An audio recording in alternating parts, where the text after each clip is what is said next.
यह कहानी भगवान कृष्ण की प्रिय भक्त कर्माबाई की है। कर्माबाई बचपन से ही अपने पिता जीवन राम को कृष्ण भगवान की पूजा करते हुए देखती थी। वह कभी भी कृष्ण भगवान भोग लगाए बिना भोजन ग्रहण नहीं करते थे। जब कर्माबाई 13 साल की थी तब एक दिन जीवन राम को तीर्थ पुष्कर स्नान के लिए जाने की इच्छा हुई। साथ में उनकी पत्नी ने भी पुष्कर स्नान की इच्छा प्रकट की। जीवन राम अपनी बेटी को भी ले जाना चाहते थे, लेकिन दुविधा यह थी कि अगर वह सब घर बाहर गए तो श्री भगवान कृष्ण को भोग लगाएगा कौन।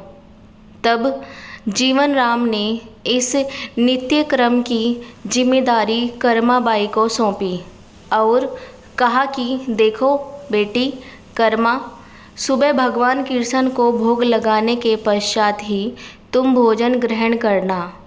कर्मा ने भी अपने पिता की हाँ में हामी भर दी।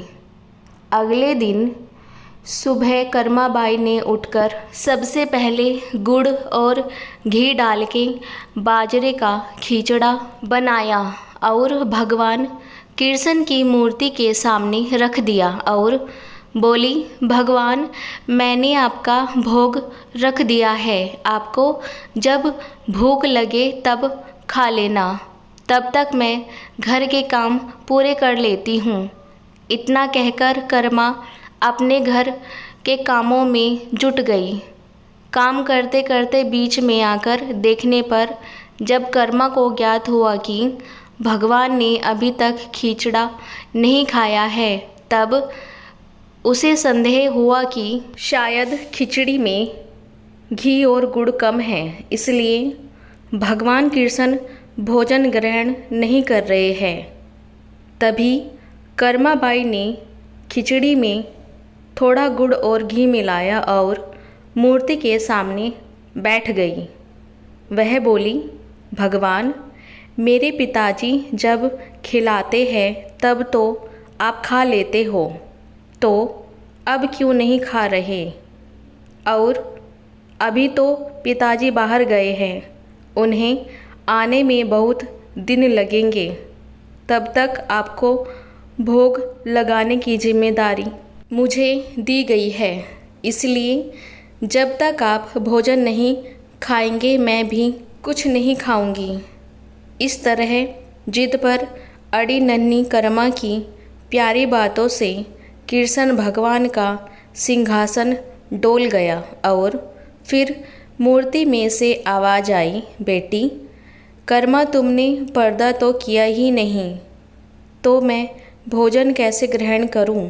तब कर्माबाई ने मूर्ति के आगे अपनी चुनरी का पर्दा किया और कुछ ही समय में कृष्ण मूर्ति के सामने रखी खिचड़ी की थाली खाली हो गई। तब कर्मा रोज सुबह सबसे पहले कृष्ण को बाजरे का खिचड़ा खिलाती और बाद में खुद भोजन ग्रहण करती। कुछ दिनों बाद घर लौटने पर कर्मा के माँ बाप भी कृष्ण की लीला देखकर दंग रह गए। इस तरह कर्माबाई ईश्वर श्री कृष्ण की निसीम भक्त बन गई। अपने जीवन के अंतिम दिनों में कर्माबाई भगवान जगन्नाथ की नगरी जगन्नाथपुरी में एक कुटिया में बस गई थी। वहाँ पर एक दिन कर्माबाई की कुटिया के सामने एक तेजस्वी कांति वाला बालक आया और उसने कर्माबाई से कहा, मुझे भूख लगी है माँ, खाना दो। उस वक्त भी कर्मा अपने भगवान कान्हा को खिचड़ा का भोग लगा रही थी। कर्मा ने उस बालक को भी खिचड़ा खिलाया। उसके बाद से वही बालक हर रोज़ कर्मा के हाथ का खिचड़ा खाने आता था। यह सिलसिला कई वर्षों तक चलता रहा। वह बालक कोई और नहीं स्वयं जगन्नाथ भगवान थे, क्योंकि जिस दिन कर्माबाई का देहांत हो गया, उस दिन जगन्नाथ भगवान की मूर्ति की आंखों से आंसू बह रहे थे और उसी रात मंदिर के पुजारी के स्वप्न में जगन्नाथ भगवान आए और अपने दुखी होने का कारण बताया कि उनका परम प्रिय भक्त कर्माबाई गोलोक सिधार गई है। मैं रोज़ सुबह उसके हाथ की खिचड़ी खाता था, अब मुझे खिचड़ी कौन खिलाएगा। अगले दिन से मंदिर के पुजारियों ने निर्णय लिया, भगवान को रोज़ बाजरे के खिचड़े का भोग लगेगा और उस भोग का नाम दिया गया कर्माबाई की खिचड़ी।